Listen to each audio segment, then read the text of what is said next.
Bonjour à tous. Aujourd'hui, je vais essayer de changer le bouton power de ma ColecoVision CBS qui pose quelques problèmes lorsqu'on change les cartouches. Des fois, ça se met pas bien et je pense qu'il y a un problème de porte-à-faux avec le bouton d'origine. Du coup, donc, je vais vous montrer. J'ai commandé des boutons on-off sur voilà, les sites chinois bien connus et je vais faire l'implémentation sur la CBS. Pour cela, nous allons prendre la CBS. Donc le bouton se trouve ici et on voit qu'il est un petit peu difficile à manier. Donc voici les boutons que j'ai commandés, les cosses pour mettre dessus, quelques serre-flex pour faire du câble management, des pinces coupantes, un câble voilà, usagé pour avoir les couleurs du plus et du moins sur le 5 et 12 volts, un fer à souder et voilà pour ce qui est de l'équipement. Pour le démontage, il suffit donc bien sûr d'enlever les manettes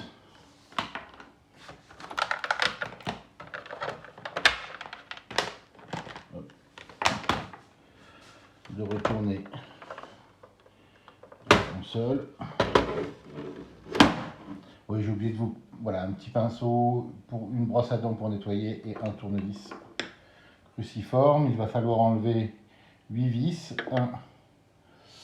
2 ici, 3 sur ces côtés. 1, 2, 3 et les 3 ici. Voilà, à tout de suite. Donc voici la console ouverte avec la partie haute et la partie basse. Faites attention aux vis et aux petits boutons. Voilà. Donc l'interrupteur se situe ici. C'est celui-ci que nous allons dessouder pour pouvoir remplacer et mettre des fils pour pouvoir remplacer et y connecter avec ces interrupteurs ici. Pour enlever la partie métal, vous avez 2 vis, une ici et puis une derrière. Et ici, il y aura un petit bout à dessouder sur le côté. Voici le PCB de la Coleco.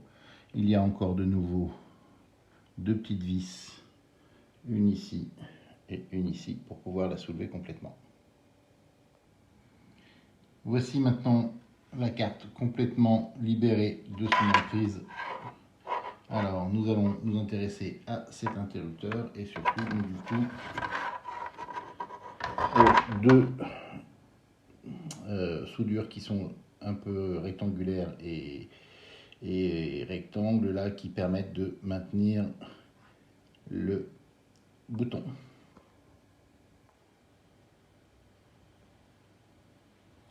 Alors, j'ai décidé plutôt de mettre mon interrupteur en façade. Là, je vais utiliser la petite grille d'aération qui se passe bien pour y mettre du coup cet interrupteur ici en façade et mettre ça plutôt sur le fil d'alimentation. Comme ça, on aura un double interrupteur, donc celui-ci lumineux, qui permettra de savoir en plus si la console est allumée ou pas. Donc je vais couper les petites ailettes. J'ai commencé là déjà sur les 2 premières. Je vous remets ça quand c'est fini. Ça y est, j'ai fini de découper aux bonnes dimensions la façade avant. Donc j'ai enlevé 6 barrettes d'aération. Et maintenant, du coup, le bouton va pouvoir rentrer voilà, parfaitement sur cette partie-là. Donc je vais maintenant m'attaquer au fil. Voilà, nous avons coupé le fil blanc et le fil rouge, monté l'interrupteur dessus en façade à ce niveau-là. Ce qui fait que j'ai gardé donc du coup l'interrupteur qui doit être maintenant toujours en position on-off, mais en tout cas qui sera beaucoup moins sollicité, car j'utiliserai directement l'interrupteur externe en plus qui est ici. Ben voilà, donc on va remonter et puis on va tester tout ça.